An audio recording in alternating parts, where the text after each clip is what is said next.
We are excited to welcome you back in fall 2020. This semester will be unlike any other at Tufts. This module will give you a summary of the most important things you can do to help reduce the spread of COVID-19.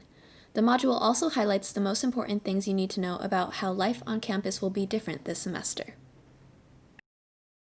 This online training experience will take just under an hour and will cover 10 topics that are important to our shared success this semester.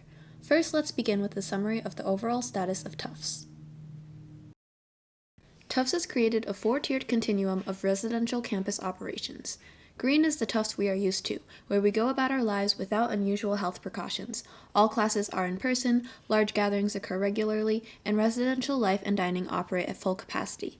This status is impossible until a COVID-19 vaccine is widely available or a curative treatment is readily available to everyone. So, Tufts is opening fall 2020 in a yellow status. In yellow, courses are offered in a mix of in-person, hybrid, and online formats. Many health restrictions are in place, large gatherings are not possible, and almost all campus services have been restricted to some extent. If health conditions worsen, it will be necessary to move to an orange status.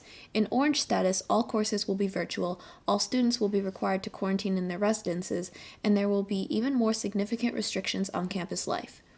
If conditions deteriorate further, Tufts will move to a red condition. In a red status, all residence halls will close and students will be asked to leave. All off-campus students will be asked to vacate the nearby area. All courses will be virtual. This is what happened in March.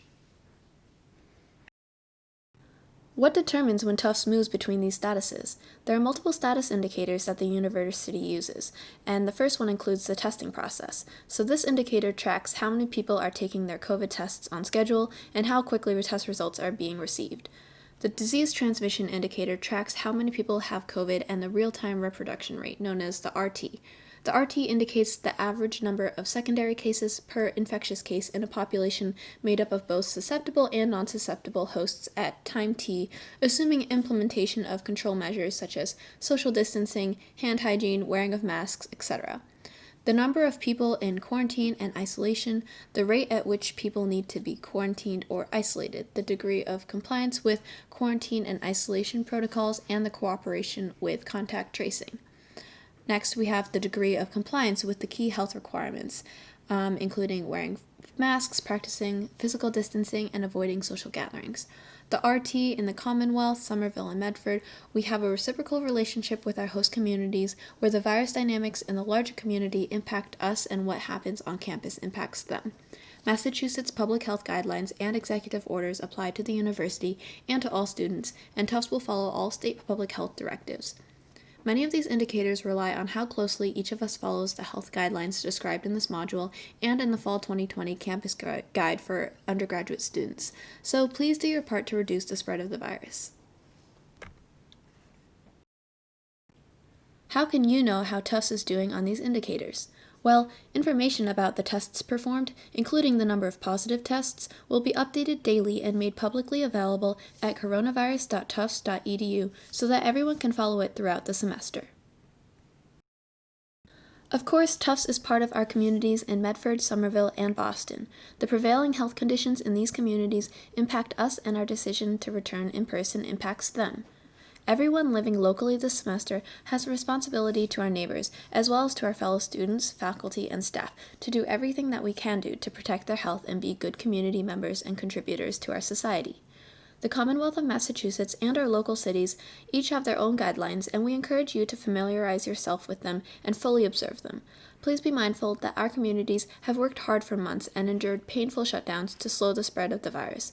Please do everything you can to honor their work and contribute to the solution. To that end, there are 5 key things each student needs to do this semester to keep themselves and each other healthy. The first is to wear a mask at all times, indoors and outdoors, on and off campus. Masks prevent you from unknowingly spreading the virus to others. 2. Keep at least 6 feet of physical distance from others, indoors and outdoors, on and off campus. 3. Take your COVID tests on schedule. 4. Complete the daily health screen and follow all health guidelines, including washing your hands and carefully following contact tracing, quarantine, and isolation protocols when needed. 5. No social gatherings of more than 10 people, indoors or outdoors, on or off campus. Large social gatherings make it easy for the virus to spread to many people, so we all have to make a collective commitment to avoid parties and other large social gatherings. In addition to completing this online training, also read the entire Fall 2020 Campus Guide for Arts and Science and Engineering students. It describes a variety of expectations and processes in detail. This document is an official university policy, and all students agree to follow it by enrolling at Tufts this semester. The guidelines went into effect July 1st, 2020.